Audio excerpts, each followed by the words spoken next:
Perfect. with the Traderspost that you have set up, um, is this running from a cloud server already, meaning that somebody could enter the strategy, they don't have to have a computer on, it doesn't have to go to sleep, nothing like that. No, definitely. It would just run all the time as long as it's programmed to, correct? Correct. Yeah. TradingView is running in the cloud, Traderspost is in the cloud, and even the brokers these days, like they're even migrating to the cloud. I think them are moving away from like owning their own hardware. But the point is the same. It's always running, it's always online. You don't physically have to have a computer logged into anything for trades. No. There are some solutions that people use to build their strategies where the strategy actually is running on your computer. So in those cases, I don't know which ones. I think that there might be some like TradeStation solutions or even NinjaTrader where like the strategy code is running on your computer, but then it would send the signals off of your computer to Traderspost, which is in the cloud.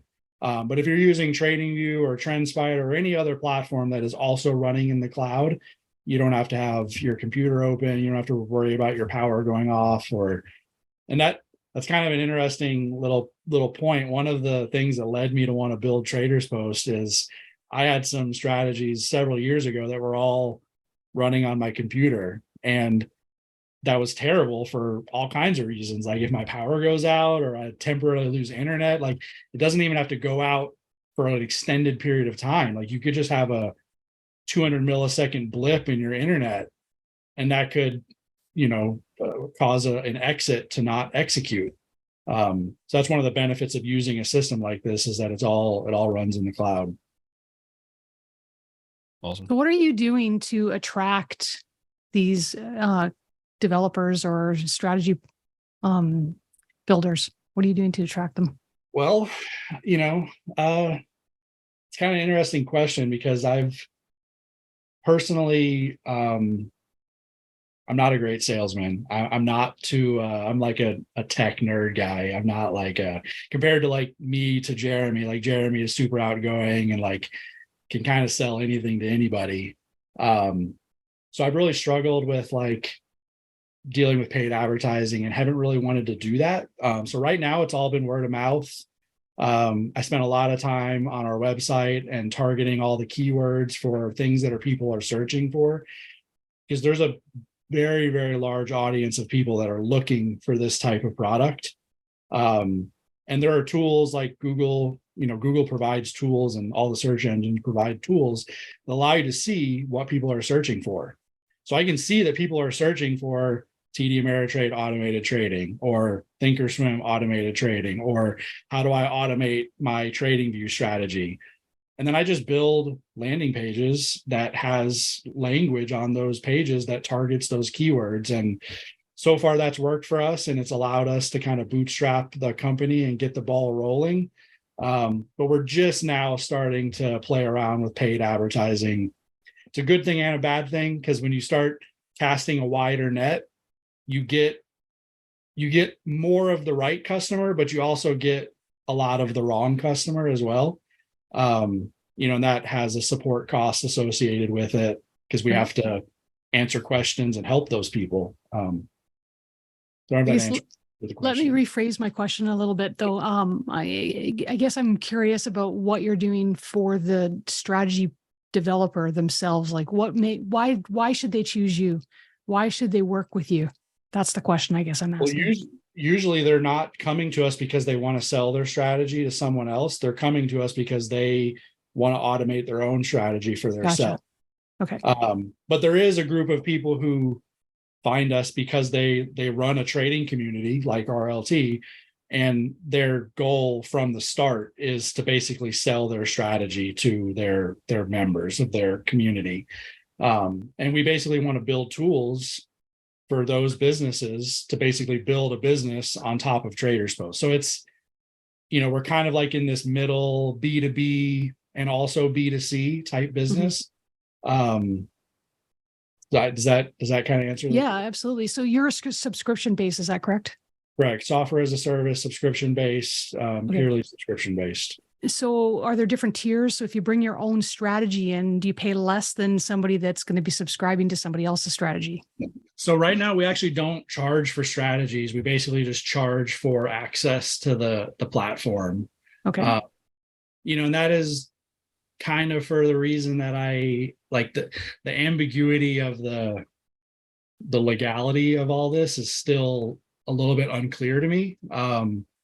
I'm getting more clarity on it, but like it's a gray area of like the whole selling strategies. And before we like just open the door up and literally start selling strategies, we're just making sure that we have all of our, T's crossed and I's dotted. We have all our disclaimers and like all the I agrees and logging and like all the things that we would need in order to make sure that we can do it safely for the customer's perspective, but then also just from a covering my own butt perspective to make sure that if something goes wrong, the person accepted the risk, and we have all the logs and information that shows that. Gotcha. Now, Dan had asked earlier about, investment into like what kind of an account size that you should have. Now, I do know that there's a cost to subscription to your services. And that would probably play into a little bit of the rationale around how much you should be bringing into this, because you'd kind of want some of that investment to be paid back through your profits. So what kind of number would that be looking at? I mean, I hate always having to be it depends guys, but it's the truth that it depends. It depends on how much you expect to get from your strategy. Like what are the returns and like what are the statistics of the strategy. But generally the barrier, this doesn't help me at all because it makes it harder for me to sell Traderspost. You need a higher account balance because you have to be able to make enough money from the strategy in order to cover all the costs. So, you can do some rough math. Like if you have a $10,000 account and you generate 20% in a year off that, that's $2,000. If the platform costs $1,200 a year or $600 a year, like you don't really have enough money to justify it. Right. And we're actively trying to grow the product as quickly as we can. And there are benefits that you get later on in the life of a business via economies of scale, where we can actually afford to give it away for free or at a loss for the customers who have lower account balances. And we may lose money on that customer for a year or 2 years. But the hope is that we open up a door for them that allows them to grow their account. And then we make more money off of them later because we helped them be successful when they didn't have the money to do it. But we're a bootstrap startup. We're just not in a place yet where I was actually talking to a customer today where he made the point about how, VC money has been flowing freely for the last 2 decades. And it's created this expectation with people on the internet that like stuff should be for free. And it's difficult, right? I mean, software engineers cost money, servers cost money, internet costs money, electricity costs money. So it's not cheap to build something like this. But a lot of businesses that get, a $5 million seed round, they can afford to kind of give it away for free initially with the hope of, being able to monetize it or make money later. So my hope is that as we grow, that I can kind of offer that same opportunity to other people in the future. It's a chicken and egg thing. Yeah. This is where you put the GoFundMe link into the description, and then we just make it free for everybody. Yeah, it is. It's a chicken and egg scenario. It's tough, and part of my like background is I've been a systems and software engineer for over 20 years, and I've been a contributor to some pretty big open source projects. So I love the idea of the open internet. Like my whole life and everything that I've had success in, I can thank the open internet. Like I've met people on the internet all over the world, and people have been very kind and like given stuff to me for free, both time, training, and RLT does this too. Like all the content that RLT gives away for free, like that's amazing. And think about all the opportunities that that's opened up for other people and the value that it's created. And that's how I got started in my career, was like taking advantage of all this free stuff. And I want to build a business, because obviously money's great and you need money in order to do other things, but you kind of got to get the ball rolling somehow on your own in order to have those other opportunities in the future. Yeah, absolutely. And I mean, I'm sorry, but the world runs on money. That's just the way it is. Yeah. And but the evil. chicken and egg thing is really difficult, because as a startup or somebody that people don't know, where's the trust? They need to build the trust. And the only way that you can really develop that trust is by experiencing something for free that can tell them, hey, look, I've got an opportunity this is how it works. It's looking good. Yes, I trust it. And you build that trust that way, right? So there is definitely a chicken and egg, because how far do you go before people are willing? And you just got to cast that net and throw it out there, right? So yeah, Dan and I do this every day. We've also learned that it in some ways, giving it away for free can do people a disservice in some ways. Yeah. Because when there's no expectation and there's nothing on the line, what's forcing you to have to do it? And we actually made a change in Traderspost recently that I debated about heavily. We used to give the product away for free for 90 days. And we were just like counting how much this cost us, and it's a lot of money. So we lowered it from 90 days to 30 days. And I kind of I'm debating back and forth with myself, is this a good idea or is it a bad idea? And initially I'm like, well, my gut wants to be good and give it away for free. And I thought that it might hurt the business by giving it away for free for less time. But what I found is the opposite, is that all of a sudden when there's this ticking clock, it's forced people to take it more seriously. We've even experienced the same thing where we didn't used to require a credit card. We've started testing requiring a credit card, and it makes it more real and more serious for people, and they take it more seriously, and they're more successful as a result, because they have this kind of pressure on their shoulders to make it worth it. Yeah. And I think it actually weeds out the individuals. I don't think it necessarily makes people more serious about it. I think it just keeps the people that are serious. True. They're the ones that actually fulfill and plug in the numbers and hit submit, versus the ones that go, oh yeah, no, and they walk away. No, absolutely. So let's talk a little bit about risk then, as far as, joining Traderspost as somebody that's never ever done this before, or that doesn't know you, doesn't know the program, doesn't know the whole thing, and they want to try it out.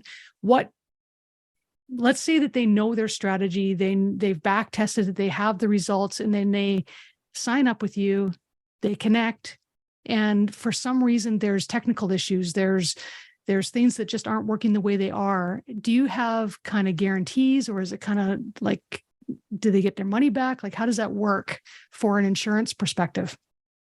Well, when you say things don't work, from which perspective? Their strategy didn't work and it didn't perform, or no, it would be on your end. So things that just don't operate the way they're supposed to be operating, and just not meeting up. So let's just say that people are putting their money on the line. They're giving you the money. They're subscribing to your service. What kind of guarantees do you have back of, that you'll warrant, basically? Right. Well, it's a good question. I think technically right now our terms of service says that it's a no refund policy, but when people ask for refunds, I just give them. I mean, it's one of those things where I think technically a lot of people will put those types of terms in their terms of service just as a standard. That's kind of just what your lawyer and all the smarter legal people are going to tell you to do. But in practice, it's easier to just give a refund. If someone's not happy and they don't want to use the product, then you can just email us or call us and we'll issue a refund. Well, to be clear too, even when you said we have the 30 million kind of under management, that's still in individual accounts. It's still in people's personal accounts. So it's not so just from a risk aspect for people, it's not going into Traderspost account and then we get an FTX situation and Yeah. everyone's, but then we'll see it on the news, which is fun. Yeah. But I'd rather see it for other reasons. But yeah, everybody still has ultimate control over their account. Yeah. Like if they want to turn off the bot or if they want to intervene, they can. It wouldn't be recommended. Like you want to, just like you create a plan and you trade it manually, you don't want to get in the middle and intervene with your bot, because then you're running a different strategy. You're running like a hybrid bot with a manual discretionary little sprinkle in it. It's the backseat driver. Yeah, Slow down, turn, just causing the driver to go nuts. Yeah. But to answer your question about like, I try, like I'm a software guy. I've been building software for 20 years, and like I put a huge focus on quality and stability of the software. And you do all those things to reduce the chance that something could break, or we're always changing the software every day. So like every day there's a risk that I could change the software, or someone on my team member could change the software in a way that accidentally breaks something in the software. And there are industry standards and best practices that you can implement to lower the likelihood of that happening, but it's impossible to make it impossible. And there's always that 99.999 percentile where stuff can go wrong. All I can really say is, like, if you go look at our reviews, I mean, we have, I think a little less than 100 reviews where people have been, saying that the system is really reliable. But the reality is that like there are things that are outside of our control, like the internet in between TradingView and Traderspost, the internet in between Traderspost and the broker. The broker could have downtime, TradingView could have downtime. So at the end of the day, the individuals have to be responsible for their own brokerage account. And it's never going to be something where you can just set it and forget it and walk away. Mm-hmm. It's maybe less active of an investment as approach as manual trading, but it's still not passive long-term investing where you just dump your money in something and walk away and never look at it. Mm-hmm. Well, there you have it. So if people want to get more information about it, where do they go? You can go to traderspost.io. We're on Twitter, Traderspost Inc. It's pretty much Traderspost Inc. or Traderspost on all social media platforms. YouTube channel, got tons and tons of educational videos that can help people get started. And like I said, it's a free 30-day trial that would allow you to kind of play around with the system and wire up a strategy and start seeing it execute live in a paper broker. Do you post any results of any of the past stuff that's gone there that people can pay attention to? Or because we're not selling strategies. Yep. Like it's other people's strategies. They're all private, and we don't really, like, the data is there in our system, but we're not taking the performance of other people's strategies and publishing it. But at some point in the future, when we do have that marketplace concept, we would have like public information that people could share about their strategy, and those would be the tools that people would use to like share on social media to say like, hey, here's my strategy, and here's the backtest performance, and here's the verified live performance, and that would be the marketing tool that they would use to try to attract subscribers. Now, what about journaling trades? Does it journal it for them, or do you have to do that through your own broker?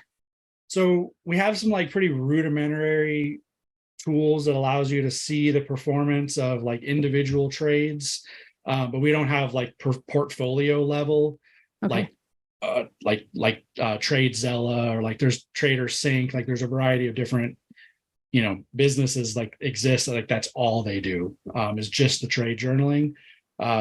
So eventually that would be another product feature that we would want to offer, where it gives you those analytics and portfolio level analytics directly within Traderspost, so that you don't have to, do the spreadsheet journaling or hook up something like TradeZella.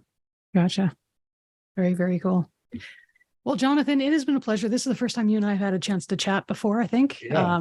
So yeah, it's I been a think so. pleasure. Other than in Slack and RLT Slack. Exactly. Yeah, Yeah. absolutely. So just want to thank you. And unfortunately, we are out of time. And Dan hates it when I say that, but it is true. I So do. especially I now do. when he's looking so good. So It's the Nice. shirt. People like the shirt in the chat, so I'll take it. Awesome. I don't know what it's just a shirt. Been wearing it since last Monday, so I don't it's know. the new camera. This looks good. It's But HD. Jonathan, yeah, we do appreciate having you on. And I've known you from day one of you starting the project, and just to see how it's already developed and kind of where it's leading to. I think it's awesome. I think it's incredible information for anybody out there that would be interested in Traders Post. And pleasure having you on the Pivot Podcast. We definitely want to have you back, get us some updates on Traders Post as well. But Definitely. for everybody else listening, unfortunately, like Tracy said, we are just about out of time. We do appreciate you guys joining us each and every week. If you guys want to check out the Pivot Podcast live as we record it, we have all access pass in real life trading. And otherwise, every video goes out on Fridays. We'll see you on the next episode of the Pivot Podcast. See you later.